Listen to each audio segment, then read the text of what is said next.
Good morning students. मैं Ramchandra sir.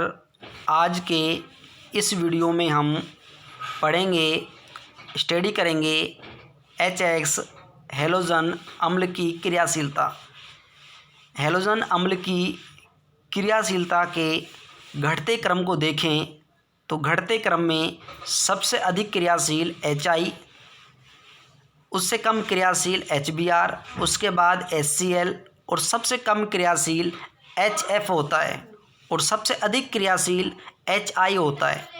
यदि हम हैलोजन वर्ग में जाएं, यानी कि P ब्लॉक का 17वां वर्ग जिसे हैलोजन वर्ग कहते हैं, यदि हम उसका अध्ययन करते हैं तो अध्ययन करने पर पता चलता है कि जैसे ही हम हैलोजन वर्ग में ऊपर से नीचे आते हैं, ऊपर से नीचे आने पर क्रियाशीलता का जो क्रम है वो बढ़ता चला जाता है। अगला टॉपिक है एलॉक्सी बेंजीन की अनादि संरचना। एलॉक्सी बेंजीन की अनादि संरचनाओं को देखने से स्पष्ट होता है कि एलॉक्सी बेंजीन में +R प्रभाव का समूह जुड़ा होने के कारण इसके ऑर्थो पे तथा इसके पैरा पे, इसके ऑर्थो पे तथा इसके पैरा पे स्थिति पर इलेक्ट्रॉन घनत्व का जो मान है वो अधिक होता है, जिससे इलेक्ट्रॉन स्नेही यानी कि आक्रमणकारी समूह आने वाला समूह इसके ऑर्थो पे व इसके पैरा पर जुड़ता है, यानी कि इसके ऑर्थो पे और पैरा स्थिति पर आक्रमण करता है, जिससे दो उत्पाद ऑर्थो और पैरा प्राप्त होते हैं। साथ में यदि हम इसके इस समूह को देखा जाए जिसमें एलॉक्सी समूह बेंजीन वलय से जुड़ा हुआ है, इन समूहों को देखा जाए तो इन समूहों में जो है एलॉक्सी का O परमाणु और बेंजीन के कार्बन परमाणु के बीच में, यानी कि O और कार्बन के बीच में डबल बॉन्ड आता है। साथ में O पर एक प्लस आवेश और एक लोन पेयर होता है और इसका एक लोन पेयर जो है दोलन के रूप में इसकी पैरा स्थिति से स्टार्ट होकर, यहाँ से स्टार्ट होकर इसके ऑर्थो पे वे पैरा पर आक्रमण करता हुआ वापिस उसी अपने स्थान पर लौट आता है। इस प्रकार से एलॉक्सी बेंजीन में अनुनाद जो है संपन्न होता है। हमारा अगला टॉपिक है हैलोजनीकरण। हैलोजनीकरण का अर्थ होता है कि हैलोजन समूह का या हैलोजन का बेंजीन वलय पर जुड़ना। अभिक्रिया देखें किस प्रकार से होती है कि जब एनिसोल की अभिक्रिया ब्रोमीन से करवाते हैं, यहाँ पर हम एनिसोल की अभिक्रिया करवा रहे हैं, जब एनिसोल की अभिक्रिया ब्रोमीन से करवाते हैं तो ब्रोमीन परमाणु यानी कि हैलोजन परमाणु इसके ऑर्थो पे व इसके पैरा पर जुड़कर मुख्य उत्पाद ऑर्थो ब्रोमो एनिसोल व पैरा ब्रोमो एनिसोल का निर्माण करता है। अगला टॉपिक है नाइट्रीकरण। नाइट्रीकरण में क्या होता है, अभिक्रिया देखें हम इसकी कि जब एनिसोल की अभिक्रिया नाइट्रिक अम्ल से सांद्र सल्फ्यूरिक अम्ल की उपस्थिति में कराते हैं तो नाइट्रिक अम्ल का नाइट्रो समूह इस एनिसोल के ऑर्थो पे व इसके पैरा पे जुड़कर मुख्य उत्पाद ऑर्थो नाइट्रो एनिसोल व पैरा नाइट्रो एनिसोल का निर्माण करता है। यानी कि सीधी शब्दों में कहें कि नाइट्रीकरण में नाइट्रो समूह जो है बेंजीन वलय पर जुड़ जाता है, जिसको हम नाइट्रीकरण कहते हैं।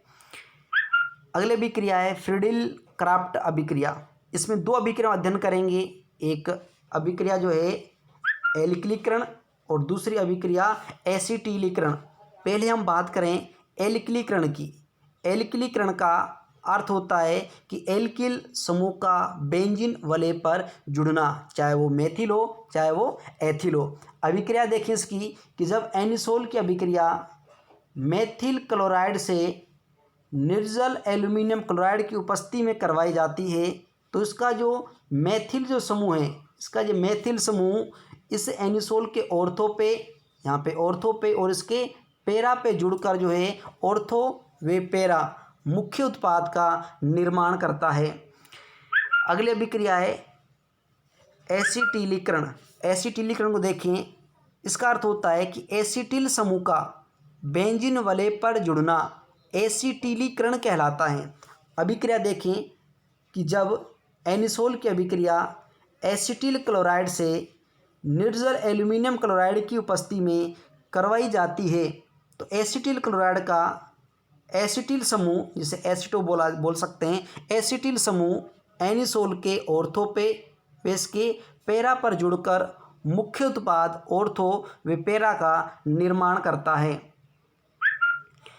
इसी में हम एनिसोल की अभिक्रिया जो है, एनिसोल की अभिक्रिया एसिटिक एनहाइड्राइड से भी करवाते हैं। अभिक्रिया उसी प्रकार निर्जल एल्यूमिनियम क्लोराइड की उपस्थिति में होती है। जब अभिक्रिया करवाते हैं तो इसका एसिटिल समूह एनिसोल के ऑर्थो पे और पैरा पर जुड़कर जो है उत्पाद का निर्माण करता है। यहाँ पर कुछ क्वेश्चन हैं, हम उनको पढ़ेंगे कि ग्लिसरॉल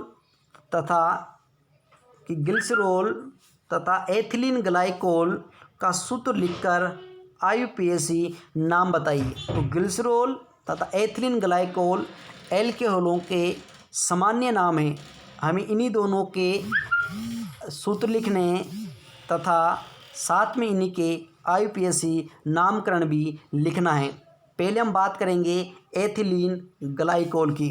तो एथिलीन ग्लाइकोल में देखें कि यहाँ पर 2 कार्बन परमाणु हैं। 2 कार्बन परमाणु पर 2 OH समूह जुड़े हुए हैं। 2 कार्बन हैं तो 2 को हमने कार्बन को एथ बोला, 1 और 2 2 को दोनों पर ही जो है 1 पे और 2 पे OH जुड़े हुए हैं तो हमने 1 2 बोल दिया। 2 OH है तो हमने डाई लगा दिया। एल्कोहल का लगन ओल होता है तो हमने यहाँ पर ओल लगा दिया। उसका पूरा जो नाम बना एथेन 1,2 डाइओल। यदि हम ग्लिसरॉल के नामकरण को देखें, इसका सूत्र होता है, यहाँ पर 3 कार्बन की एक लंबी श्रृंखला है, इस पर 3 OH समूह जुड़े हुए हैं। तो यहाँ पर 3 कार्बन है तो 3 कार्बन को हमने प्रोपेन बोला। 1 2 3 तीनों पर जो है 1 2 3 पर OH समूह जुड़े हुए तो हमने 1 2 3 का 3 OH है तो हमने ट्राई लगाया। अनलगन ओल होता है तो हमने यहाँ पर ओल लिख दिया। तो इसका पूरा नाम बना प्रोपेन 1 2 3 ट्राई ओल। अगला क्वेश्चन है, प्रोपेनॉल का क्वथनांक हाइड्रोकार्बन से अधिक होता है, क्यों? हमें इसका कारण बताना है। तो इसका कारण होता है कि प्रोपेनॉल अणुओं के मध्य H बंध पाए जाने के कारण, यानी कि प्रोपेनॉल अणुओं के मध्य अंतराण्विक हाइड्रोजन बंध पाया जाता है, जिस कारण इसके अणुओं के मध्य संगुणन की क्रिया होती है। यहाँ पर ये संगुणन की क्रिया होती है जिस कारण इसके क्वथनांक का मान अधिक होता है। जबकि हाइड्रोकार्बन के अणुओं के मध्य में अंतराण्विक हाइड्रोजन बंध नहीं पाया जाता, जिस कारण इनके अणुओं के मध्य संगुणन की क्रिया नहीं होती। यहाँ पर संगुणन क्रिया जो है नहीं होगी। संगुणन क्रिया नहीं होने के कारण हाइड्रोकार्बन का क्वथनांक प्रोपेनॉल से कम होता है और प्रोपेनॉल अणुओं के मध्य अंतराण्विक हाइड्रोजन बंध प्रेजेंट होगा, जिस कारण संगुणन की क्रिया होगी, जिससे प्रोपेनॉल का क्वथनांक हाइड्रोकार्बन से अधिक होगा और हाइड्रोकार्बन का क्वथनांक प्रोपेनॉल से कम हो जाता है। एक लास्ट क्वेश्चन और एक क्वेश्चन है कि आणविक सूत्र C7H8O वाले मोनोहाइड्रोफिनोल के समावयव की संरचनाएं तथा IUPAC नाम लिखिए।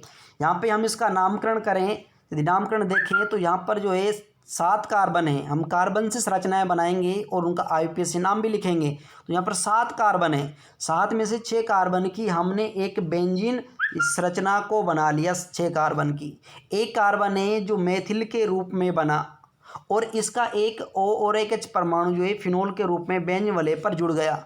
तो यहाँ पर जो है इसका यहाँ पर जो मेथिल समूह है वो इसके ऑर्थो पे जुड़ा है, जिसका IUPAC नाम है 2 मेथिल फिनोल।